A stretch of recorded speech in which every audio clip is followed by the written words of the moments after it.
بسم الله الرحمن الرحيم. هقول لكم نبذة مختصرة من كتاب الإشارات السبع مقامك في السماوات قبل الفيديو الكبير اللي هعمله ليه إن شاء الله، لأنه مرتبط بسؤال جالي عن الاستغفار والتوبة.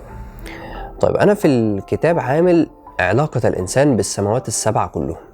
احنا بنسمع عن السماوات بس ما نعرفش علاقتنا بها إيه. يعني الإنسان بيتدرج في مقامات السماوات دي مع الأنبياء من خلال إشارات معينة. اللي احنا عايز اقوله النهارده ان السماء الاولى، انت عشان تعدي على اي سماء منهم لازم تعدي على السماء الاولى، لانها اقرب سماء، لانها السماء الدنيا وهي اللي مربوطه في الارض، وباقي السماوات تباقى. يعني لازم تعدي على الاولى بعد كده الثانيه وبعد كده الثالثه وهكذا. السماوات دي ليها ابواب، الابواب دي مفاتيحها بعض من الاسماء الحسنى على حسب مقام النبي واسرار النبي في السماء دي، وعلى حسب الاشارات اللي في السماء مفاتيحها الايه؟ الاسماء الحسنى. السماء الدنيا اللي هي اقرب سماء واللي هي باب للسماوات السبع كلهم وباب للارض اصلا، هي الغفور والتواب والرحيم. الغفور والتواب والرحيم. فاللي بيسالني كان بيقول لي انا دلوقتي لما بغلط وباجي اتوب بحس يا اما انا منافق، يعني زي بضحك على ربنا مثلا ان انا هعمل الذنب تاني، يا اما انا ببقى متاكد ان عامل الذنب فمش بعرف اتوب، فاقول هتوب ليه؟ ما انا كده هعمله تاني.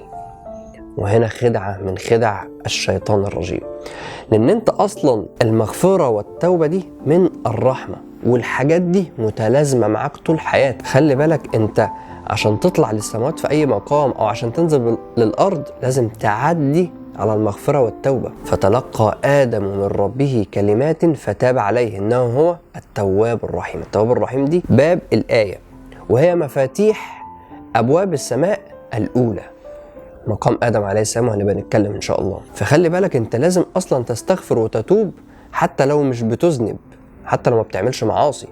انت لو مش بتذنب ومش بتستغفر وتتوب انت تبقى عاصي. ركز في الكلام، لو مش بتذنب وبتستغفر وتتوب، لو ما بتعملش الاتنين انت تبقى عاصي، لان انت كده يبقى فيه اصلا مقام مش معدي عليه، مقام الاستغفار والتوبة. الرسول صلى الله عليه وسلم كان يستغفر في اليوم والليلة 70 مرة، مع ان الاستغفار والتوبة احنا شرحنا قبل كده في اعداد الذكر ان هو بيبقى من 30 او 3 مضاعفات العدد 3، يعني لازم يكون في العدد 3 والرقم 3، لأن هو ميزان النفس أصغر، بينما للرسول ميزان الجمع، لأن هو بيستغفر لي وللجماعة. أنت استغفر لهم 70 مرة، ميزان جمعي، فلن يغفر الله لهم، دول المنافقين. إنما أنت مسلم ومؤمن بالله، وطالما بتحس بالندم يبقى أنت كده قريب من مقام السماء الأولى. طالما بتحس بالندم يبقى أنت كده قريب من السماء الأولى، أنت كده مش منافق، اوعى الشيطان يضحك عليك.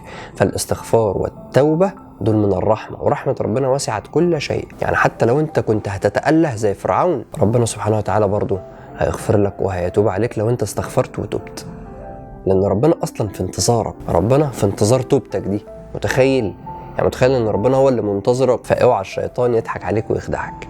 الاستغفار والتوبة متلازمين معاك طول حياتك.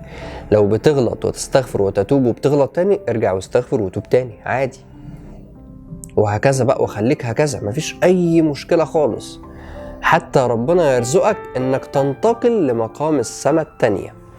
هنا بقى ساعتها هتبدأ تشوف اشارات تانية وحاجات تانية، مقام سيدنا عيسى عليه السلام. فما تخليش الشيطان يضحك عليك. فدي نبذة مختصرة من كتاب الاشارات السبع بخصوص سؤال جالي، وانا كنت عملت فيديو عنه في القناة السبعة المغربية، هبقى انزله لكم على اليوتيوب ان شاء الله. اشوفكم على خير، والسلام عليكم ورحمة الله وبركاته.